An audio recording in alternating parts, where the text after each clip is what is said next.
Alhamdulillahirabbil alamin wa bihi nasta'in ala umuri dunya waddin. Wassalatu wassalamu ala asyrafil anbiya'i wal mursalin sayyidina Muhammadin wa ala alihi wa sahbihi ajma'in. Asyhadu an la ilaha illallah al-malikul haqqul mubin wa asyhadu anna sayyidina Muhammadan abduhu wa rasuluhu shadiqul wa'dil amin. Rabbi shrah li sadri wa yassir li amri wahlul 'uqdatam min lisani yafqahu qawli. Rabbi zidni ilma. Jamaah Allah Subhanahu wa taala, alhamdulillah kita bersyukur kepada Allah Subhanahu wa taala atas nikmatnya. Kita terus berada dalam kebaikan, nikmat iman, nikmat Islam, sehat walafiat, nikmat silaturahim dan berjamaah, nikmat untuk thalabul ilmi, ya, dan juga tentu saja nikmat berinteraksi dengan ayat-ayat Al-Quran. Ini adalah nikmat yang Allah ingatkan, menjadi nikmat yang pertama disebutkan dalam surah Ar-Rahman ketika Allah Subhanahu wa taala berfirman, Ar-Rahman 'allamal Qur'an. Ar-Rahman, Allah yang Maha Pengasih. Ya, kemudian ayat keduanya Allah ingatkan 'allamal Qur'an. Dia yang mengajarkan Quran. Jadi nikmat berinteraksi dengan Al-Quran ini adalah nikmat yang sangat utama. Apalagi kita bisa memahami, ya, agama kita dengan wasilah memahami Al-Quran. Kata Rasulullah SAW, "May yuridillahu bihi khairan yufaqihu fiddin." May yuridillahu bihi khairan, siapa yang Allah kehendaki padanya kebaikan, yufaqihu fiddin, maka Allah jadikan dia faham terhadap agamanya. Dan rujukan kita dalam beragama adalah Al-Quran dan Sunnah Rasulullah SAW. Sehingga tentu saja memahami Al-Quran secara bertahap, sedikit demi sedikit, mudah-mudahan ini akan terus membuka pintu-pintu kebaikan buat kita semua. Salam dan salam semoga tercurah kepada Nabi besar Muhammad SAW serta keluarga, sahabat, serta segenap umatnya, dan mudah-mudahan kita tercatat yang istiqomah, senantiasa terus berada dalam hidayahnya. Jemaah Allah Subhanahu wa taala, bulan lalu kita bahas apa ya? Ingat ya? Ini mereview sedikit aja. Sebab nggak ditulis bulan lalu. Kenapa nggak ditulis? Iya, karena whiteboardnya cetan lama jadi permanen, walaupun pakai spidol whiteboard. Baik ya, menjelang Dzulhijjah kita akan berinteraksi dengan surah Ibrahim, surah ke-14, yang memberikan kita gambaran bagaimana keinginan-keinginan yang ada pada Nabi Ibrahim alaihissalam melalui beberapa doanya. Ya, kita mentadaburi surah Ibrahim ayat ke-25, ya, sampai kalau punya cukup ya, sampai dengan ke-41. Jemaah Allah Subhanahu wa taala, ini surah Ibrahim surat keberapa? 14. Ya, berapa? 14. Surat ini diawali dengan peran Al-Quran yang harus menjadi keyakinan bagi kita. A'udzu billahi minasyaitonir rajim. Alif lam ra. Kitabun anzalnahu ilaika litukhrijan nasa minadh dhulumati ilan nuri biizni rabbihim ila siratil azizil hamid. Jadi di awal saja kita udah diingatkan tentang fungsi Al-Quran. Quran itu kata Allah, anzalnahu ilaika, sebuah kitab yang kami turunkan kepadamu ya Muhammad sallallahu alaihi wasallam ayyuhar rasul, litukhrija bihin nas, ya. Kalau di tafsirnya itu litukhrija bihil bashar minadh dhalal wal ghai ilal huda wan nur biidzni rabbihim wa taufiqih. Dengan hidayah Allah Subhanahu wa taala, petunjuknya, taufiknya, dengan wasilah Al-Qur'an, litukhrijan nasa minadh dhulumati ilan nur, akan mengeluarkan manusia dari kezaliman. Kezaliman bima'na ad-dhalal, kesesatan, ilan nur, kepada cahaya, wa bima'na ilal huda, kepada hidayah Allah Subhanahu wa taala, biidzni rabbihim, dengan izin Tuhan mereka, ila siratil azizil hamid, kepada jalan Allah yang maha perkasa lagi maha terpuji. Jadi berinteraksi dengan Al-Quran adalah salah satu cara kita akan menjaga nilai-nilai kebaikan kita tetap on the track, ya. Tetap on the track jalan Allah Subhanahu wa ta'ala. Ketika kita minta kepada Allah, ihdinas siratal mustaqim, ya Allah tunjukilah kami jalan yang lurus, maka salah satunya ada jawaban secara implisit, secara kandungan dalam ayat ini, kitabun anzalnahu ilaika litukhrijan nasa minadh dhulumati ilan nur. Makanya ketika kita nggak mau belok-belok jalan kita, nggak mau sesat, ya, maka ikuti petunjuk Al-Quran. Nah, di dalamnya bukan cuma sifatnya perintah, ya. Kalau pakai Google Map tuh petunjuk isinya perintah mulu, ya kan, 500 meter belok kiri, ya kan, lurus terus gitu kan, ya, itu pakai Google Map, ya. Isinya tuh perintah mulu. Ada larangan nggak? Nggak ada larangannya. Ada nggak Google Map jangan belok kiri gitu kan? Nggak ada, itu kalimat positif semua, ya.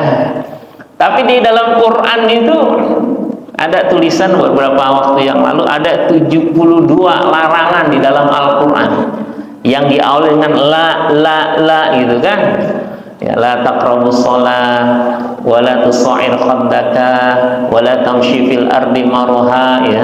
La-nya itu banyak gitu kan. Nah, dalam ilmu pendidikan tuh kadang-kadang ada yang mengatakan nggak boleh ngajarin anak dengan larangan-larangan gitu, ya. Tapi Quran tuh ada, artinya jangan dominan dengan larangan, ya. Yassiru wala tu'assiru, yassiru, mudahkan dulu, ya, wala tu'assiru, jangan dipersulit, ya. Belum api-api dilarang, ya, orang udah, ya kan, ya. Makanya, ya, tetap isinya ada perintah, ada larangan. Nah, kalau petunjuk jalan Google Map itu sifatnya kalimatnya kalimat-kalimat perintah. Nah, dalam Al-Quran di dalamnya itu banyak cerita-cerita, kisah-kisah. Karena secara sunnatullah, fitrahnya manusia senang dengan cerita. Ada nggak orang nggak senang dengan cerita, Pak? Ya. Saya kalau khutbah Jumat nih, ya, kalau diawali dengan qala Allah Ta'ala, setelah itu kita isi kandungannya biasanya itu gestur tuh sikap ya, tampilan dari jamaah tuh kayaknya udah mulai ya kayaknya tinggal last minute juga bisa tidur gitu. Tapi kalau dia awali dengan cerita itu langsung gitu ya. Makanya lebih dari 50% itu dalam Quran itu sifatnya cerita-cerita. Tapi di dalamnya ada perintah, di dalamnya ada larangan gitu. Makanya kita harus cerdas ya, interaksi dengan ayat-ayat Al-Quran ya, melihat ya sisi-sisi lain yang ada dalam sebuah cerita. Jadi bukan cuma sekedar kita tahu ya. Kalau kita lihat dalam ya, mohon maaf nih, kaki saya ada cedera olahraga, cempak gitu. Ini surat ke-12 ayat 111. Ya. Laqad kana lakum fi qasasihim ibrah. Ya. Jadi dalam Al-Qasas itu ya. Fi qasasihim ada ibrah. Nah, ini dia. Ada pelajaran. Betul nggak, Pak Haji? Suratkan, nah, adik kita mau baca, bukan adik? Surat Yusuf ayatnya paling akhir. Ya, jadi surat Yusuf ada 111 ayat, gitu ya. Boleh baca terjemahnya. Nah, kita mengapresiasi nih anak-anak.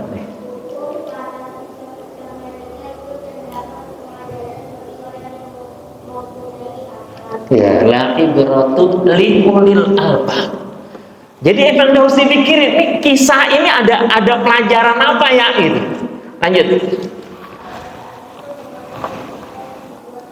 Bukan berita yang dibuat-buat.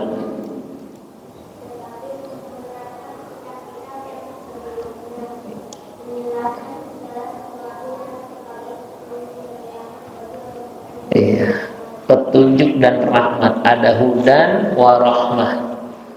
Ya. Kita buka ya sebentar sebelum kita melihat kisah dalam surah Ibrahim tadi. Surat 12 ayatnya pas ayat terakhir.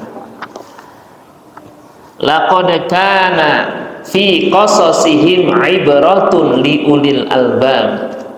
Sungguh pada kisah-kisah mereka ada ibrah, ada pelajaran li ulil albab, bagi orang-orang yang berakal. Maka hadisa yuftara, dia bukan kisah yang dibuat-buat, walakin tasdiqal ladzi baina yadayhi, tapi membenarkan kitab yang ada, wa tafsila kulli syai', menjelaskan segala sesuatu, wa huda wa rahmatan liqaumi yu'minun, petunjuk dan rahmat bagi orang-orang yang beriman. Karena tidak semua orang interaksi dengan Al-Quran kemudian dengan sendirinya ya, meningkatkan nilai keimanannya, enggak juga. Ada yang mereka interaksi ya, semata-mata mencari kekurangan-kekurangan Al-Quran. 2 atau 3 hari yang lalu tuh ada di sosial media, ada pemuda dari Eropa, karena dia tahu Quran tuh image-nya itu buruk ya, image-nya buruk Quran ya, terorisme dan segala macamnya. Nah, dia mencoba untuk membaca terjemahan Al-Quran, tapi orang Eropa bahasa Inggris ya, 18 jam dia baca terjemahan Al-Quran sampai selesai, dari suratul Fatihah sampai surat An-Nas, diakhiri dengan syahadat masuk Islam dia. Masya Allah ya, ini dahsyat. Karena setelah dia coba baca, pelajarin informasi-informasi negatif yang selama ini didapatin tuh tentang Quran, di luar tuh nggak dapet dia. Ya. Yang ada adalah nilai-nilai kebaikan-kebaikan universal yang selama ini memang dia pahami. Harusnya kayak gini gitu. Ya. Ini salah satunya. Ya. Nah, dalam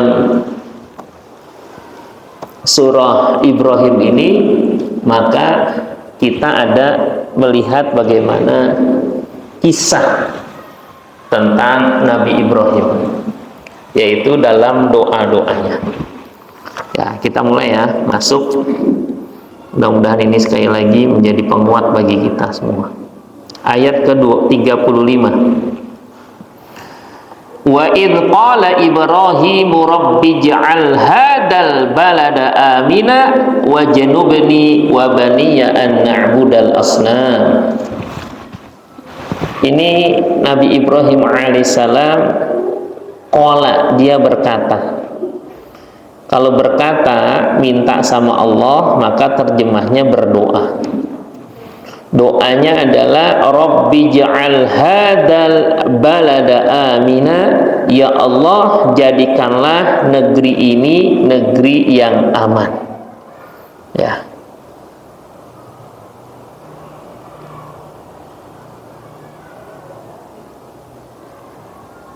Rabbi ja'al hadzal balada aminan wajnubni wa baniya an na'budal asnam. Secara konteksnya Rabbi ja'al Makkah, ya, jadikan Mekah ini negeri yang aman. Dari sini kita mendapatkan bahwa Nabi Ibrahim alaihissalam bukan cuma berdoa untuk dirinya, tapi dia juga berdoa untuk negerinya.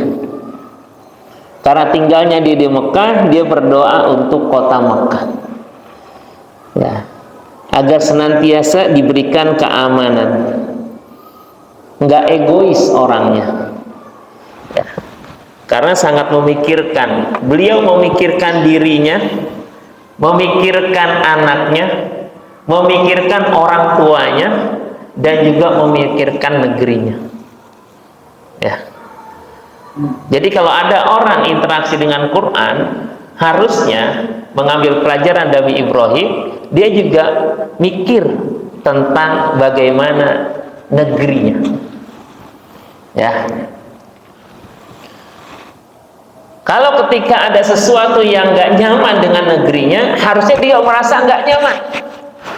Ya. Aminah, pengennya itu aman. Jadi kalau terlihat kondisi nggak nyaman, terjadi A, B, C, ada rasa keprihatinan. Minta sama Allah agar kondisinya itu kembali aman.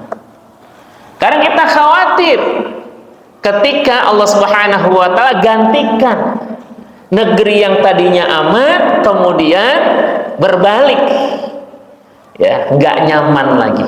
Dan Quran ada mengisahkan, nanti kita lihat ya.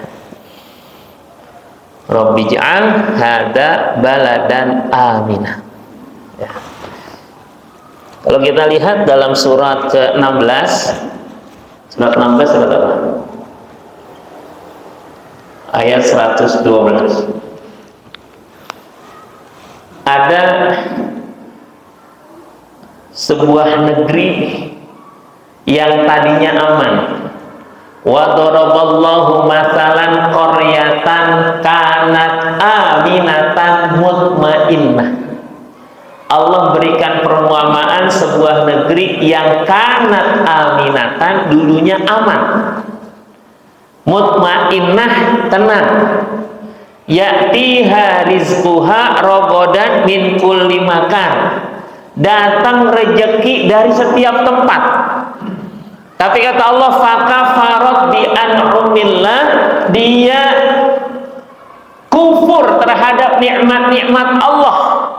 Fa'adaqahallahu libasal ju'i wal khaufi bima kanu yasna'un. Allah selimuti, Allah berikan pakaian libasal ju', pakaian kelaparan, wal khauf, dan ketakutan, bima kanu yasna'un, atas apa yang mereka perbuat. Nah, kita harus khawatir ya. Makanya jangan sampai kita nggak mikir, bahkan telat informasi tentang kondisi masyarakat kita. Yang penting saya nggak kena dampaknya. Kadang-kadang dampak tuh nggak langsung, ya, nggak langsung. Kalau 109 ton emas tuh kira-kira duitnya berapa ya? Kalau 271 triliun tuh bisa nggak sih menggratiskan sekolah? Negeri ini kaya. Ini kan baru punya. Ini yang di luar nih, nggak dapat lisensi dari Antam kan? Tapi beredar tuh 109 ton emas. Beras aja 1 ton doang. Ini emas. Negeri kita sedang tidak aman-aman saja. Jadi ketika kita misalnya lagi sholat baca doa ayat ini, Allahu Akbar, gitu kan? Wa in qala Ibrahim rabbi ij'al hadzal balada aminan wajnubni rabbi ij'al hadzal balada aminan. Secara konteks kita, maka kita juga memikirkan tentang negeri kita. Masukin dalam doa kita. Jangan-jangan banyak di antara kita tuh orang-orang baik, tapi nggak pernah berpikir, bahkan ngedoain negerinya tuh nggak pernah. Alhamdulillah. Selalu semangatnya apa yang bisa kita keruk dari negeri ini, bukan apa yang bisa kita berikan. Ya. Ini indah nih ayat-ayat Quran. Jadi kisah Nabi Ibrahim itu, ya makanya dalam surat An-Nahl ya, ayat-ayat terakhir, Nabi Ibrahim dikatakan ummatan qanitan. Qanitan. Umat yang sangat taat. Jadi satu orang disebut dengan umat. Umat itu kan banyak. Tapi satu, inna Ibrahim kana ummah. Nah, coba kita lihat ya, betul nggak? Nah, ayatnya belum saya sebutin. Suratnya surat 16 di halaman terakhir sebelah kanannya tuh. Ayatnya 120. Tadi yang doroballah itu ayatnya kan 112. Nah, ayatnya 120. Inna Ibrahim kana ummatan qanitan lillahi hanifan wa lam yakun minal musyrikin syakiran li an'amihi ijtabahu wa hadahu ila siratim mustaqim wa atainahu fid dunya hasanah wa innahu fil akhirati laminas shalihin. Ya. Jadi Nabi Ibrahim itu Allah gambarkan umat. Jadi kalau kita bahas umat itu kan banyak. Di ayat yang lain, qad kanat lakum uswatun hasanatun fi Ibrahim walladzina ma'ah. Dia punya orang-orang yang bersamanya, tapi Ibrahim sendiri disebut ummatan qanitah, yang sangat taat. Ya. Jadi ketaatannya tambah sempurna taatnya.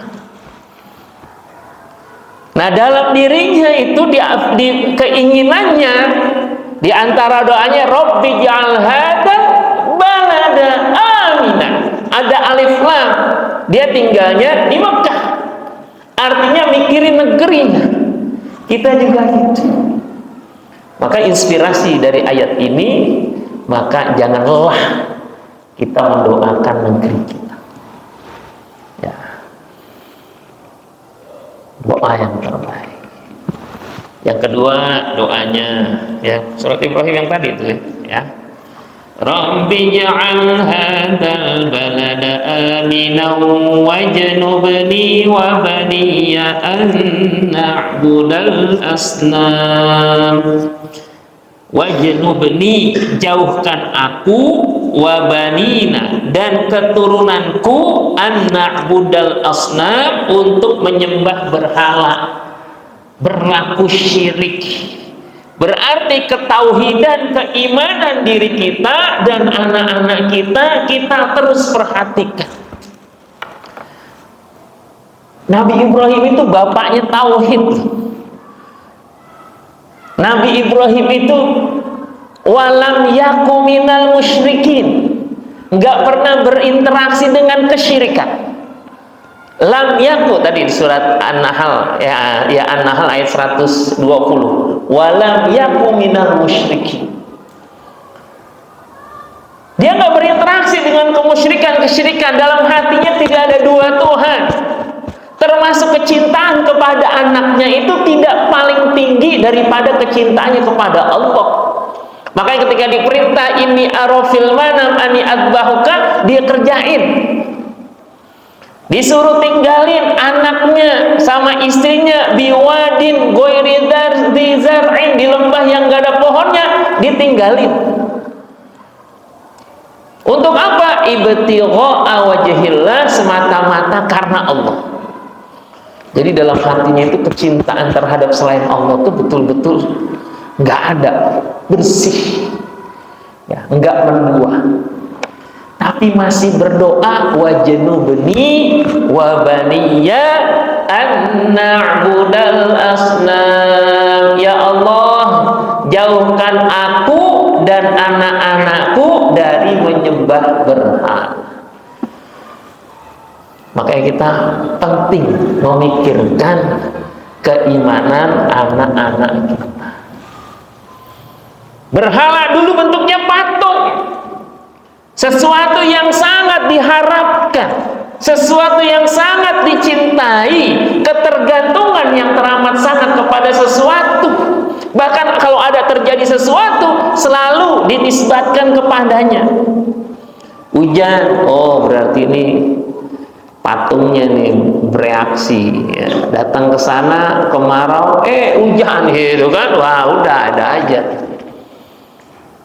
Nah, sekarang yang kita hadapi adalah asnam-asnam mu'asirah, patung-patung, berhala-berhala modern. Ya, sesuatu yang kita cintai akhirnya dia menjadi panutan kita.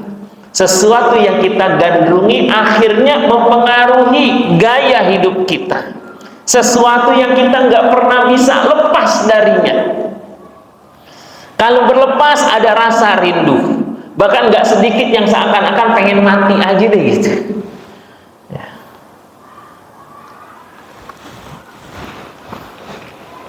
Bisa jadi handphone kita ini menjadi berhala-berhala. Karena kita nggak bisa hidup tanpa handphone seakan-akan.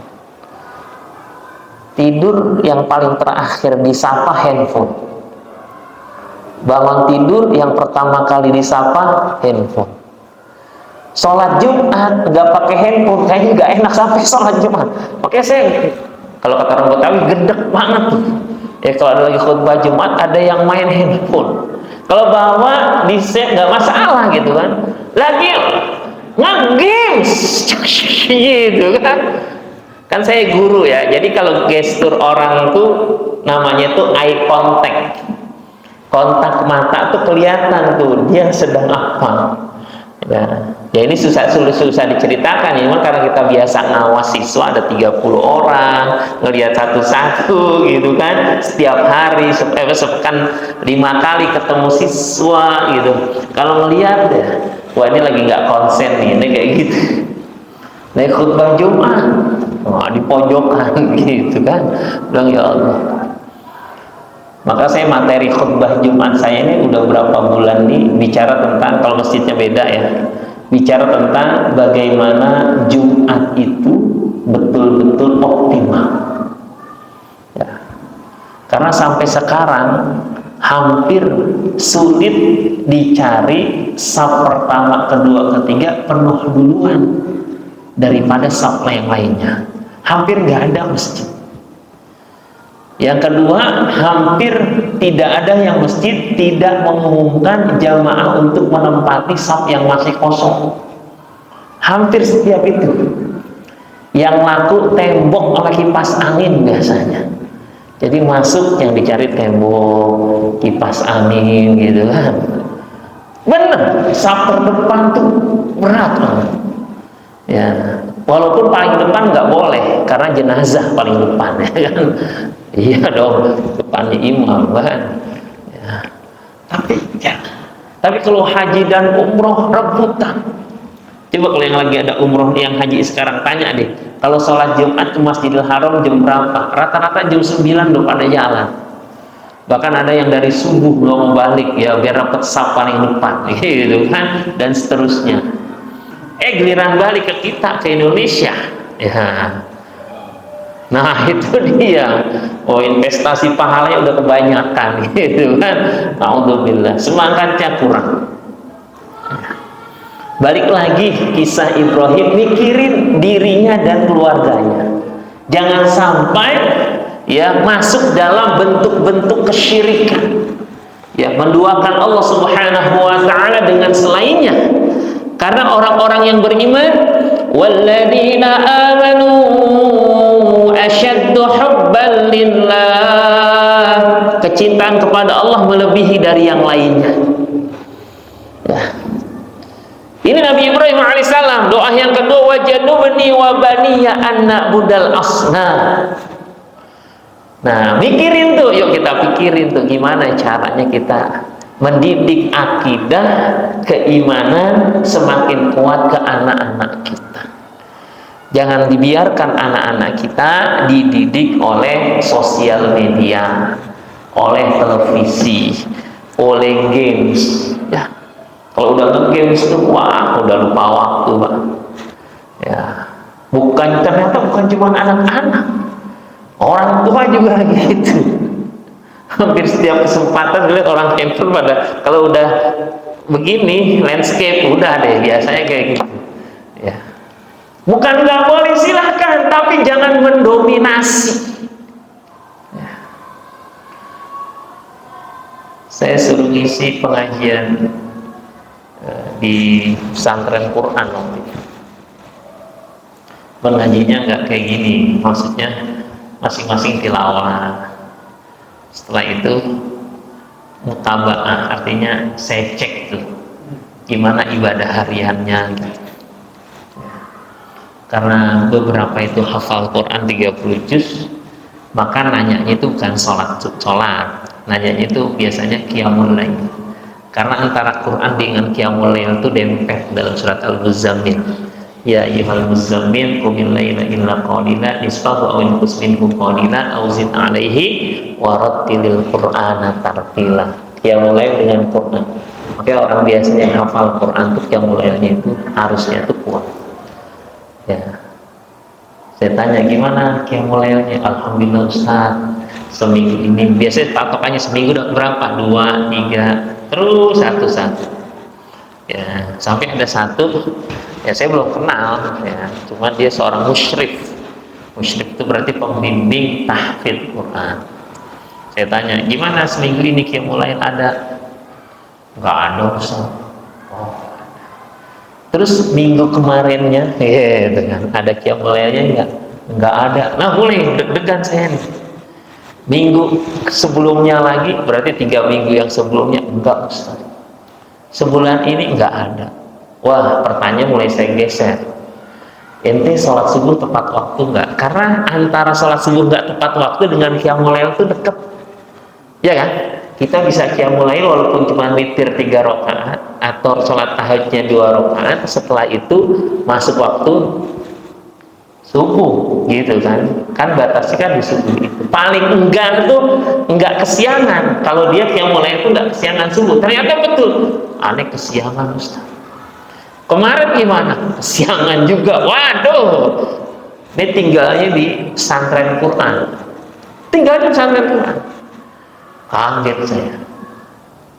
Pertanyaannya dirubah lagi. Ente tidur jam berapa? Nah, ini pertanyaan di sekolah gitu. Jadi kalau ada anak terlambat biasanya gitu. Ya, kamu sholat subuh apa enggak? Kesiangan Ustaz, jam berapa sholatnya? Jam sekian. Kenapa? Berarti tidur kemalaman dong. Tidur jam berapa? Gitu. Pertanyaan itu diinterogasi lah kayak gitu kan. Tanya jam 1. Nanti tidur jam 1. Ngapain aja? Langsung bingung deh. Main game. Musyrik Quran. Sejak itu baru ya kita perbaiki diri kita. Jadi menjangkiti gitu. Waktu saya ngisi pelatihan guru di daerah Makassar sana, ada guru yang ketika lagi belajar Quran, saya kan ngecek bacaan Qurannya. Iya Ustadz, saya ini lalai dulu Ustadz. Kenapa? Saya ini gamer Ustadz. Kalau main game bisa sehari, 2 hari, 24 jam. Alhamdulillah saya udah tobat gitu. Ya. Ini guru, ya, guru sekolah. Tapi di situ ada cleaning service, tukang sapu. Saya sambil bergerak di kaki saya kalau ketekuk bengkaknya lumayan. Cleaning service lagi nyapu pakai earphone. Saya tanya sama dia, itu siapa? CS. Kirain nyetel musik. Itu lagi murojaah tuh Ustaz. Oh iya, itu hafal 30 juz Ustaz. Cleaning service. Ya benar. Iya. Dia kalau misalnya guru udah pada pulang dari sekolah, itu datang tuh orang ke sini belajar Quran sama dia. Ya, jadi sekolah udah selesai dah. Jadi saya deketin, saya panggil. Karena saya sendiri dari Jakarta, suruh ngetes guru kan banyak di sana. Saya ngobrol-ngobrol, ente nanti bantuin saya tes Quran. Kaget mereka, karena CS-nya suruh ngetes guru-gurunya. Tadinya saya nggak tahu, saya panggil aja ngobrol. Saya menghargai dia hafiz Quran 30 juz. Ente nanti bagian bimbing guru Quran. Agak malu-malu nih. Ya karena saya kan dianggap ini ya pelatih pembina gitu kan bagi sekolah, ya terserah saya gitu kan. Pas kebetulan orang sana SDM-nya bagus, saya gitu. Saya tanya, ente nggak mau jadi guru Quran? Enggak Ustaz, saya sedang menikmati di sini. Jadi kalau dia sambil nyapu itu pakai saya kira mudek gitu, alat bantu dengar itu atau musik gitu kan, tapi nggak goyang itu orang, nyantai aja. Ternyata murojaah hafalan Qurannya lah, masya Allah. Di satu sisi yang tadi nge-games banget, dia cerita tentang kelebihan itu. Ya, saya bilang masya Allah. Ya. Bukan nggak boleh, tapi jadi dominasi, akhirnya lupa sholat. Bukankah itu berarti lebih dicintai daripada Allah Subhanahu wa Ta'ala? Ya.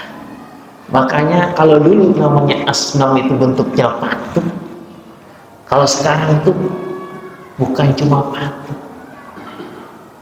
Bisa jadi yang jadi Tuhan kita tuh hobi kita, hobi melalaikan kita. Ya. Kadang-kadang nunggu lama tuh untuk hobi tuh berani berlama-lama. Ya. Gak bisa sebentar, kadang-kadang lupa waktu. Ya. Hati-hati, hobi bisa jadi. Jadi ilah Tuhan ya, yang sifatnya itu abstrak itu banyak. Termasuk keinginan kita. Dalam Al-Quran itu aro'aita manittakhadha ilahahu hawa. Apakah engkau tidak memperhatikan orang yang menjadikan hawa nafsunya sebagai Tuhannya? Nah, itu ada dalam surat Al-Furqan. Baik, itu ayat yang pertama.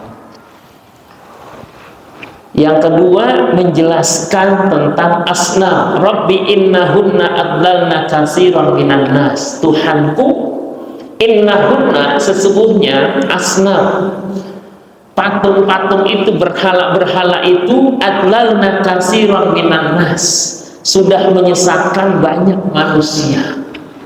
Jadi betul-betul memperhatikan bukan cuma dirinya, orang lain, udah banyak orang yang sesat.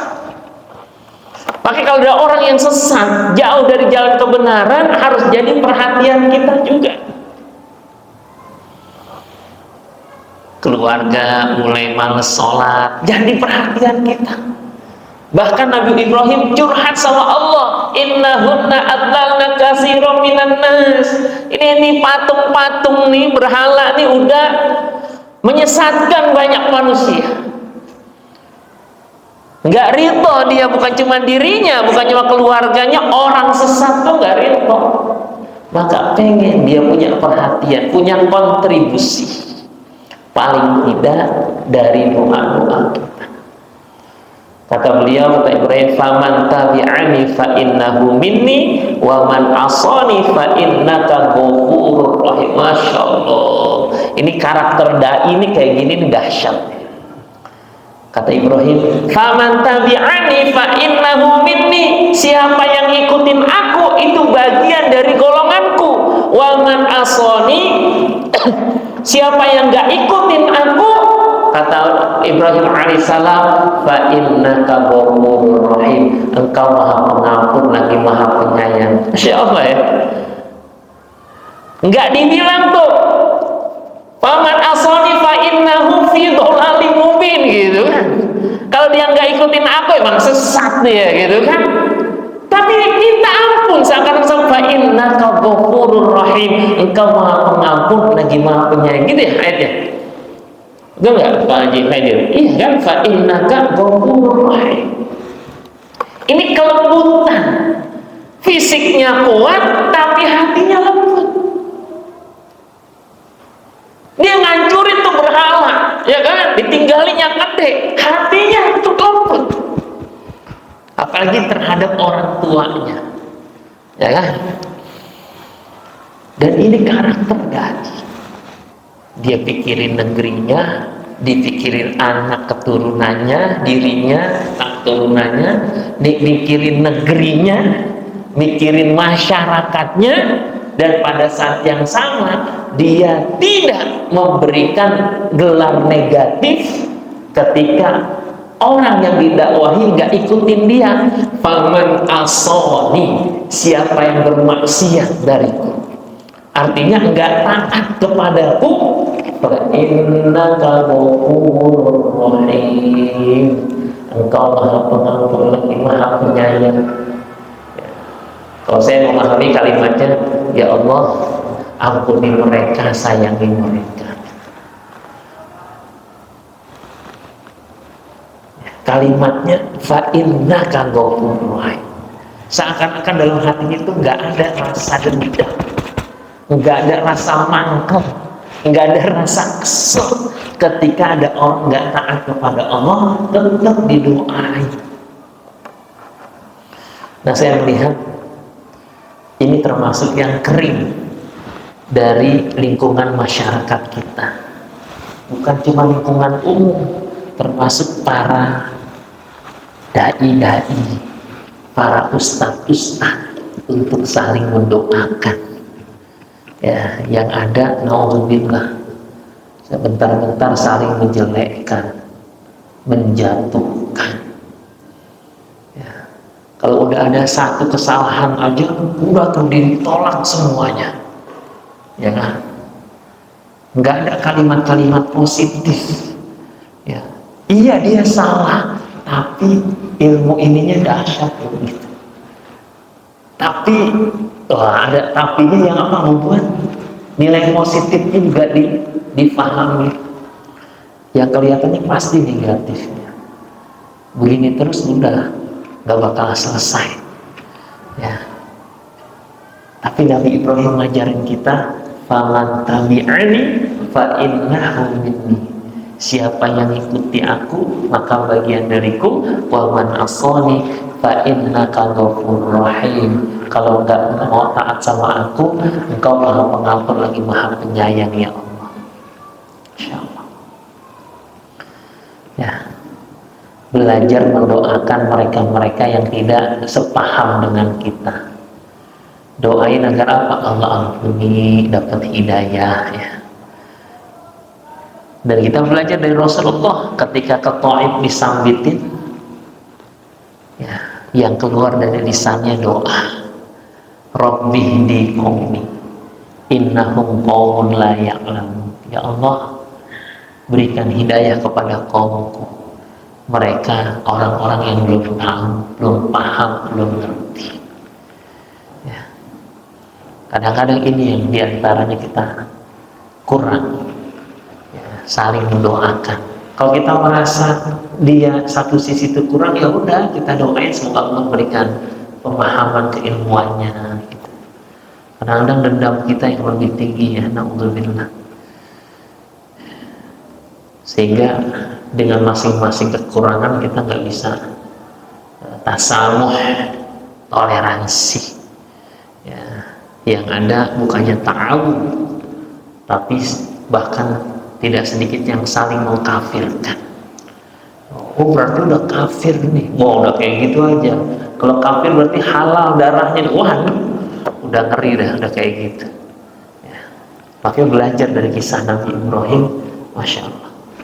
Makanya keteladanan dalam Al-Quran ada pada Nabi Muhammad dan ada pada Ibrahim alaihissalam. Qad kanat lakum uswatun hasanatun fi Ibrahim wal ladina ya.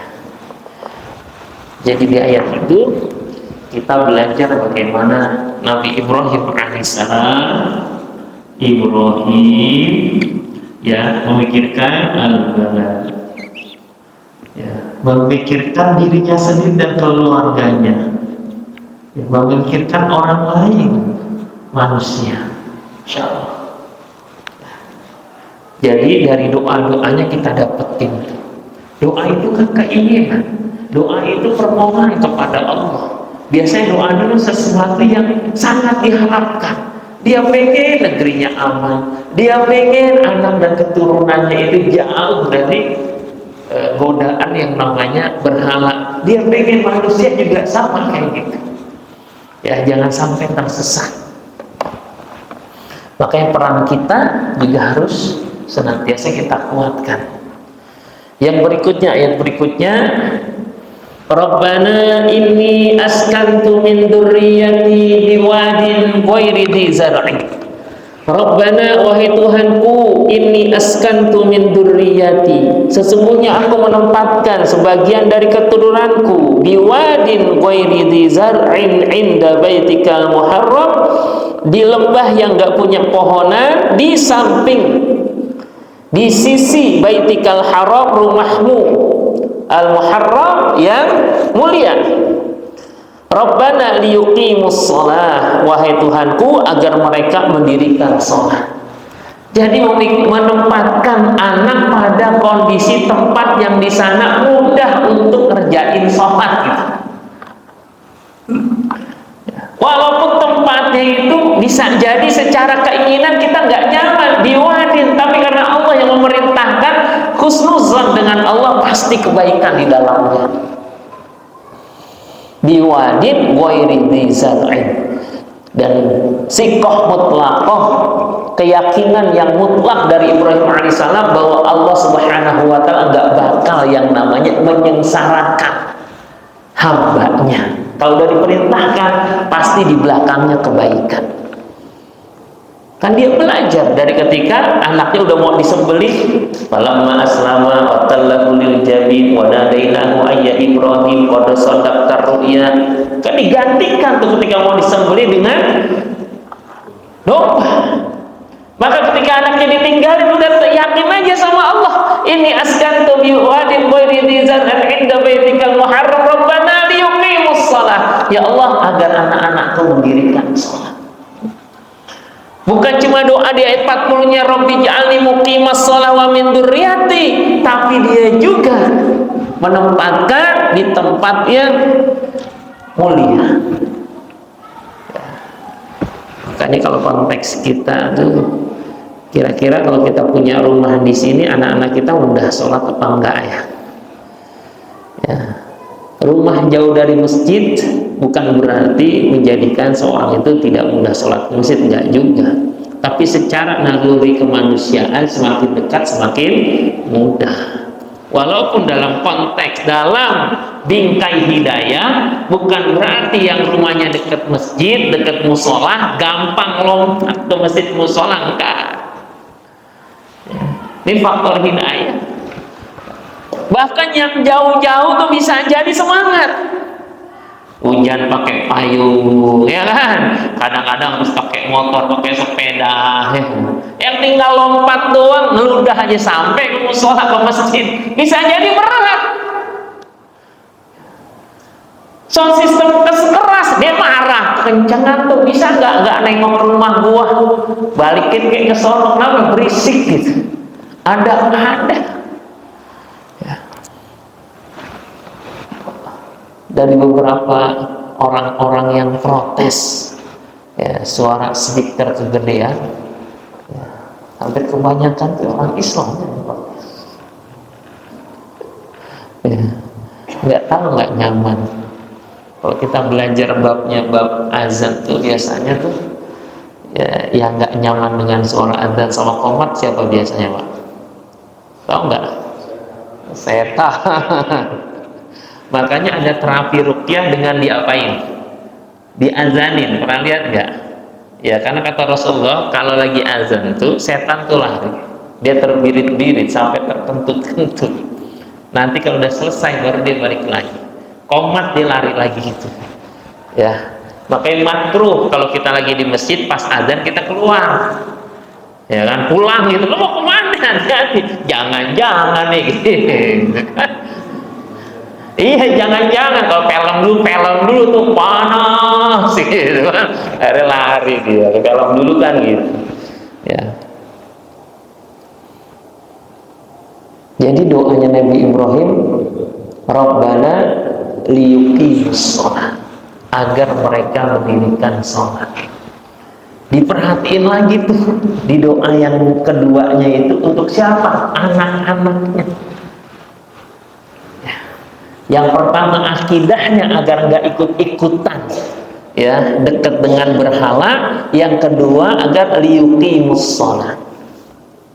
Doa Nabi berikutnya, faj'al af'idatan minan nasi tahwi ilaihim, agar orang-orang tuh merasa nyaman, kasih, sayang kepada siapa? Kepada anak-anaknya. Jadi pengen anaknya itu juga disayangi sama orang lain. Ini doanya Nabi Ibrahim. Kenapa? Karena pengen ditinggal sama dia. Ya, jangan sampai, ya, orang tuh nggak nyaman. Kalau dalam kita nih, kita pengen tetangga juga sayang sama keluarga kita, sama anak-anak kita. Ya. Yang terakhir, warzuqhum minas samarah, berikan mereka rezeki dari buah-buahan. Dek, baca surat Ibrahim 14. Udah buka belum? Terjemahnya ngantuk ya? Oh, biar nggak ngantuk. Surat 14 ayat 47, 37 ya? Ya, 37. Kita dengerin terjemah versi anak-anak kita. Kencengin dikit suaranya.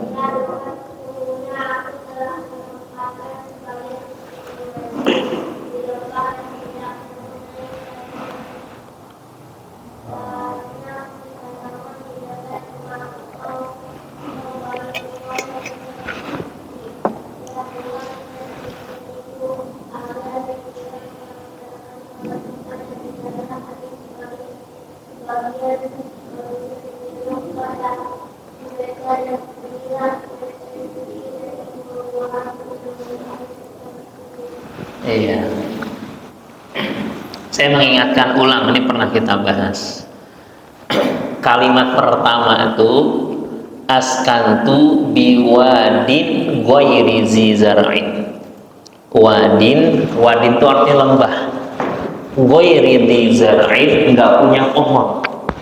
Ya, biwadin, ya, biwadin ghairi di zar'i, ya, inda baitikal muharram, Jadi di lembah yang nggak punya pohon, pohonnya itu nggak ada. Tapi doa yang berikutnya, warzuqhum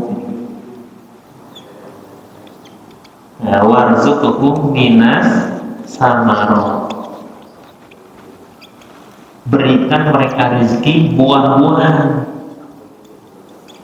Pohonnya nggak ada, tapi minta buah. Unik ya ayatnya. Itulah tawakalnya seorang Ibrahim alaihissalam. Pelajar dari kita, husnuzon sama Allah dalam doa-doa kita. Ya. Aku tempetin lembah nggak punya pohon, tapi didoain warzuqhum minas samarot, berikan rezeki dari buah-buah. Makanya sampai sekarang di Saudi pohonnya nggak ada, buahnya itu melimpah. Kalau yang haji itu sangat terasa. Coba deh haji, ya, terasa nggak?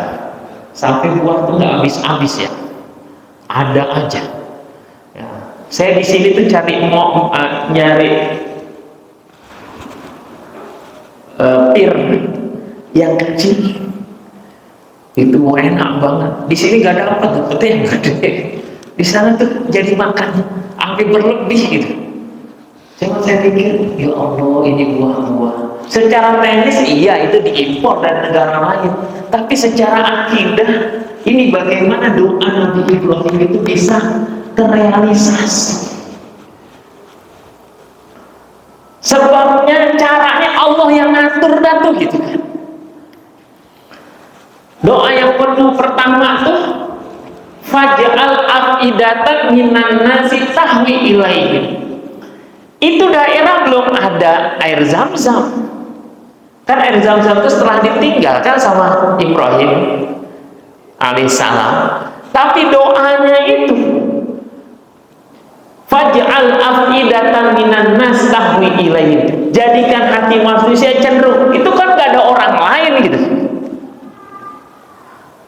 Ini doa terhadap sesuatu yang akan datang, tapi ada keyakinan. Kalau tak ada orang, mudah-mudahan orang nyaman dengan mereka gitu. Ini lagi nggak ada orang, didoain.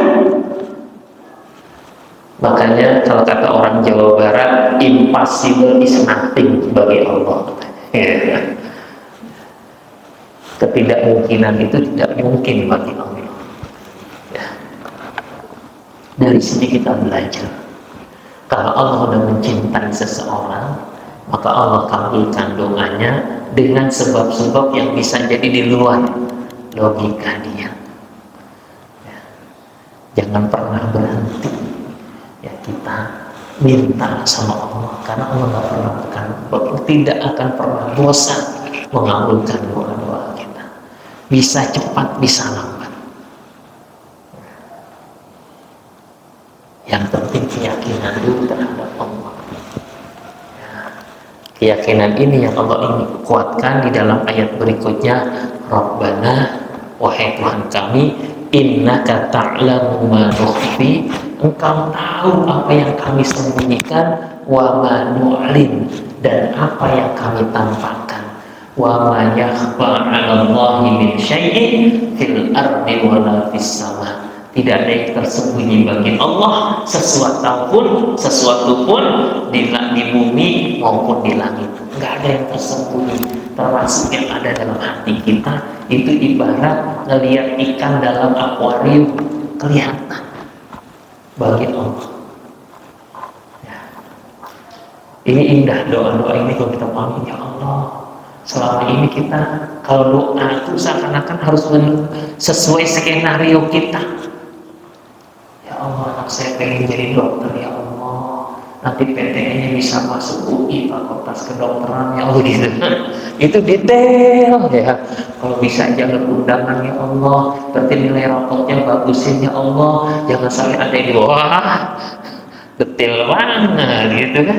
Padahal untuk jadi dokter bisa jadi melalui jalan-jalan yang lain. Ya. Kadang-kadang bukan dia jadi dokter, punya mantunya dokter. Oh, kan gitu. Ya. Kadang-kadang kita mendikte.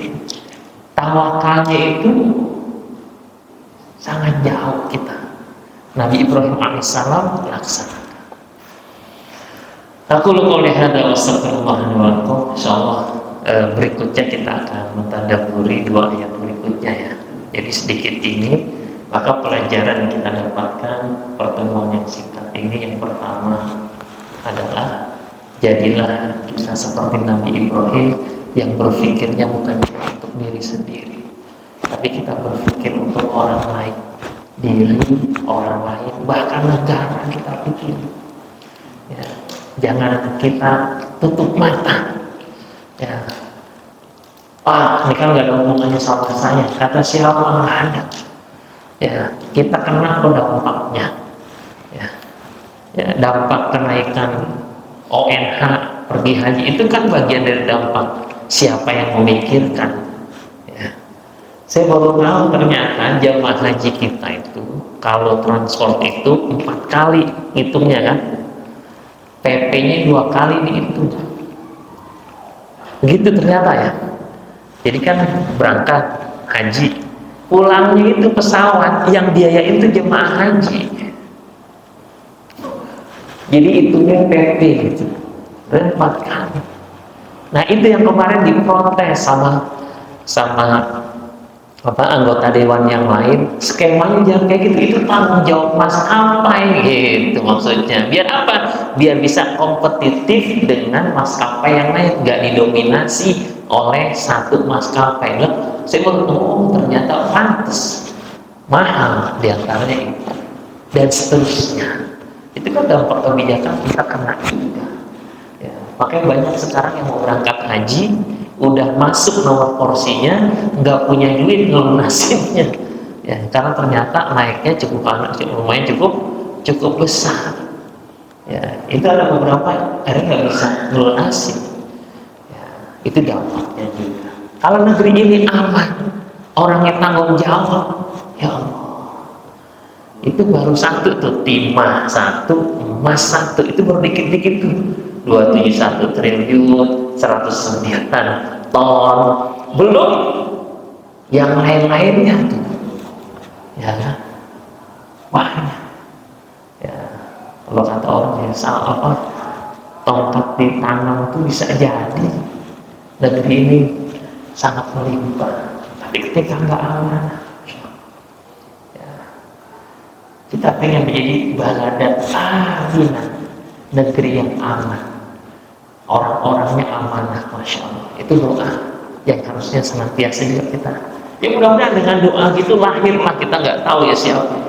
Akhirnya mereka yang bisa betul-betul ya, mengembalikan nilai-nilai amanah dalam pengelolaan. Termasuk pendidikan juga gitu. Harusnya pendidikan itu kan tidak diserahkan ke swasta. Kalau negeri ini nganu pendidikan semuanya masya Allah.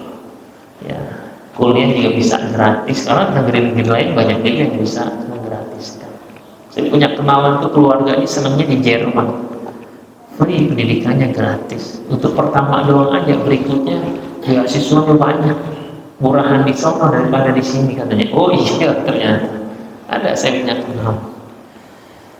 Mudah-mudahan bermanfaat bagi saya pribadi dan kita semua. Ayat-ayat kalau bisa dihafal alhamdulillah. Kalau tidak, paling tidak doa-doa yang singkat-singkat tadi bisa dikuatkan.